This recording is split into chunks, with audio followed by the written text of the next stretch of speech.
Hey, welcome back. This week we're going to talk about El Coleccionista de Cadávares, which is a Spanish movie that translates to the Cadaver Collector. It wasn't called the Cadaver Collector in the United States. It was actually called Cauldron of Blood. You're looking at the Spanish poster right here. Here's the American poster, Cauldron of Blood. Now, Cauldron of Blood is a cool name, but the Cadaver Collector is also a cool name. And there's no cauldron in this movie, and there's actually no blood in this movie, so I prefer the Cadaver Collector. This movie stars Jean-Baptiste Armand. I think I said that right.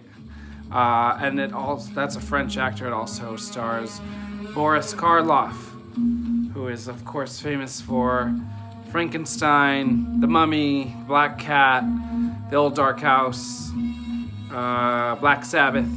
He was in... my favorite movie of his was Die, Monster, Die, which was a 1965 adaptation of The Color Out of Space, which Color Out of Space just had a new release.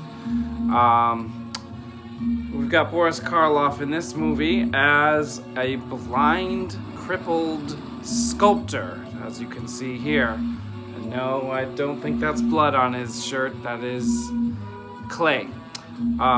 So, The Cadaver Collector. This is a decent movie.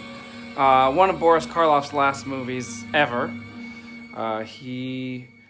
He made this movie in 1967, but it didn't get released in Spain until 1970, so we're still going to talk about it here.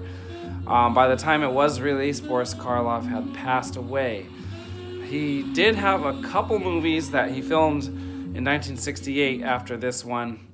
There was actually 4 Mexican movies, including The Isle of the Snake People, Alien Terror, and a couple others.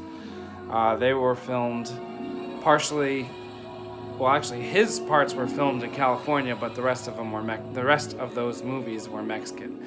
They came out some between 1968 and 1971. So anyway, this movie is pretty cool, especially considering that it was done all the way back in 1967. We've got Jean-Baptiste. He's a French man. His job is to increase tourism to certain cities that hire him. So he goes from France to Spain. He goes to this coastal city in Spain, and he's trying to drum up some excitement. Right now, the only people that live in this city are artists, including Boris Karloff. One thing I like about this movie, before we go any further, is the fact that we have a French guy, a bunch of Spanish people, and a couple of Americans. And because they don't speak each other's languages, there's a reason that they're all speaking English. The French character speaks with a French accent, the Spanish characters speak with Spanish accents, the American characters speak with American accents. And when the Spanish characters speak to each other, they do speak in Spanish, so I like that. In 1970 and earlier, a lot of the time when you have foreign movies, especially Italian movies, they're speaking in English for no reason. A lot of Italian movies were just made in English, poorly dubbed, and you can't even find copies of some of these movies in their original language, so you don't get to hear the actors' actual voices in a lot of these Italian horror movies from the 70s, so that's disappointing. But this one, we have people speaking English for a reason, so that the characters could theoretically understand each other. So, Jean goes to this Spanish coastal town. He meets a beautiful woman who quickly becomes his girlfriend. She's a painter. Boris Karloff is a sculptor, but the problem is someone in a trench coat is abducting people. So that's kind of a mystery. Who's abducting people? Why is he doing it? Now, unfortunately for me, when I chose this movie, I read a brief 1 or 2 sentence description of it, and it spoils the mystery. In fact, I didn't even know it was a mystery until I started watching it. And the first big plot reveal is about halfway through the movie. So I'm going to talk about that now. If you don't want to have the mystery spoiled, you should probably turn this off and go watch the movie. You can definitely find it on YouTube, although the quality is not great. So here's the first spoiler.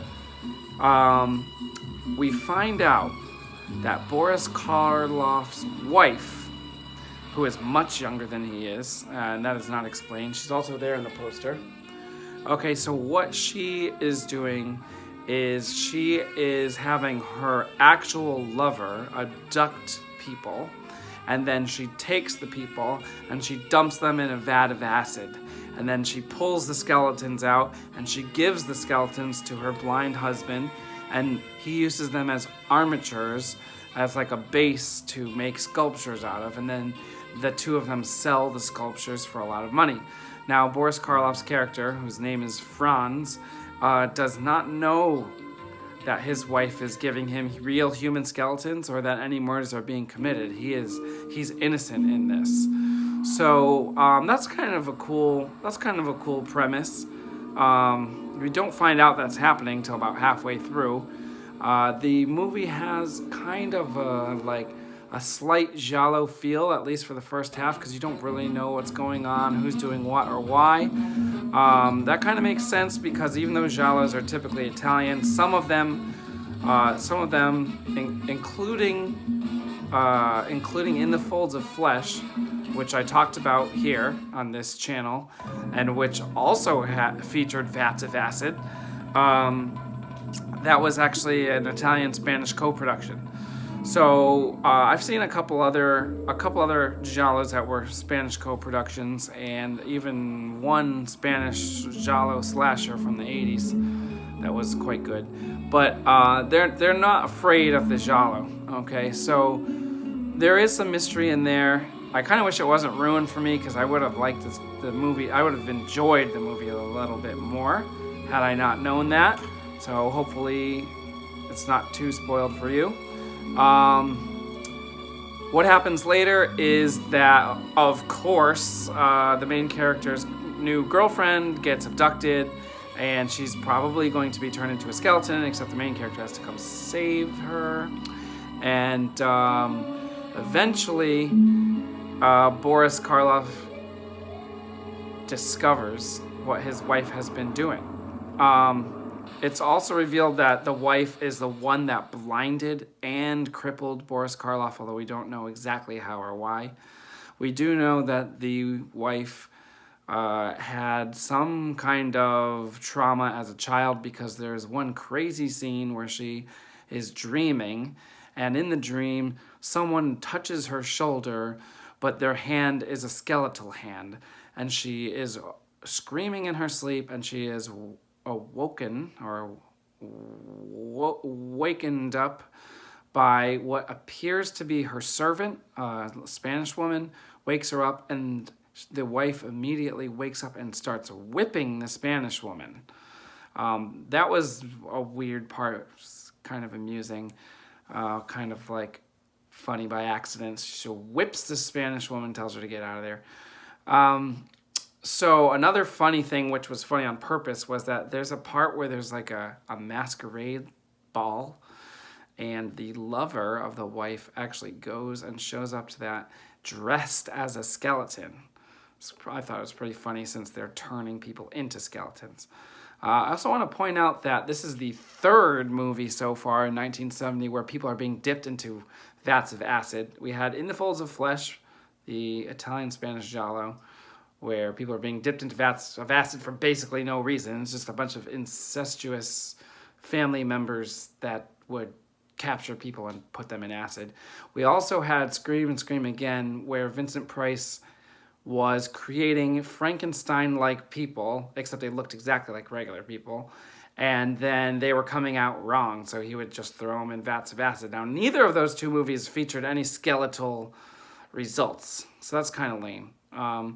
We also had, in 1959, that I hadn't talked about on here. We had House on Haunted Hill, where people were also being dipped into vats of acid, but in that movie we have a skeleton emerge from the acid and actually choke and then push a woman into the acid. So that was the best acid bath so far, although it turned out that skeleton was just a puppet, so that's kind of lame.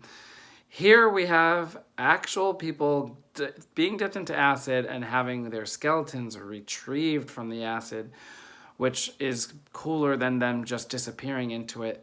At the end, we have a fight between the main character and the wife's lover, and we also have a fight between Boris Karloff and his wife. It was a kind of a cool fight. You wouldn't think that a blind, crippled man would have a chance against an able-bodied woman, but he turns off the light. So basically, they are both blind, and then of course he has that stick that he's got up there.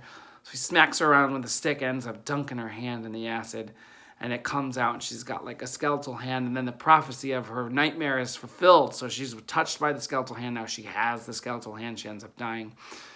At the very end, a ridiculous, like, 5-second scene is somehow Boris Karloff, after realizing that he's been an accomplice in these murders, runs off a cliff. Like, even though he's crippled, he runs off a cliff and falls off a cliff onto the shore and dies. And then the movie's over. So overall, especially considering it's 1967, the premise is cool. I would say I would give this a 7 out of 10. There's another movie, a French movie called, well, I don't know how to speak French, but the English title is An Artistic Couple. It's basically the same premise, but within a 12-minute movie, except in that particular movie, we have this old elderly French couple, and they put out ads for a maid, and then some young woman usually shows up, and then they end up turning her into a statue and selling her. It's the same premise. Now, the thing about that is that that movie was created after this one, but released before this one. So I don't think either one copied the other, because we have, one's French, one's Spanish, and, that one that came second was actually released first, so I guess they're both in the clear, so no plagiarism there. All right, so that's it for El Coleccionista de Cadávares, a.k.a. Cadaver Collector, also known as Cauldron of Blood. All right, so rest in peace, Boris Karloff, passed away before this movie even came out. All right, well, we'll see you next time. Take care.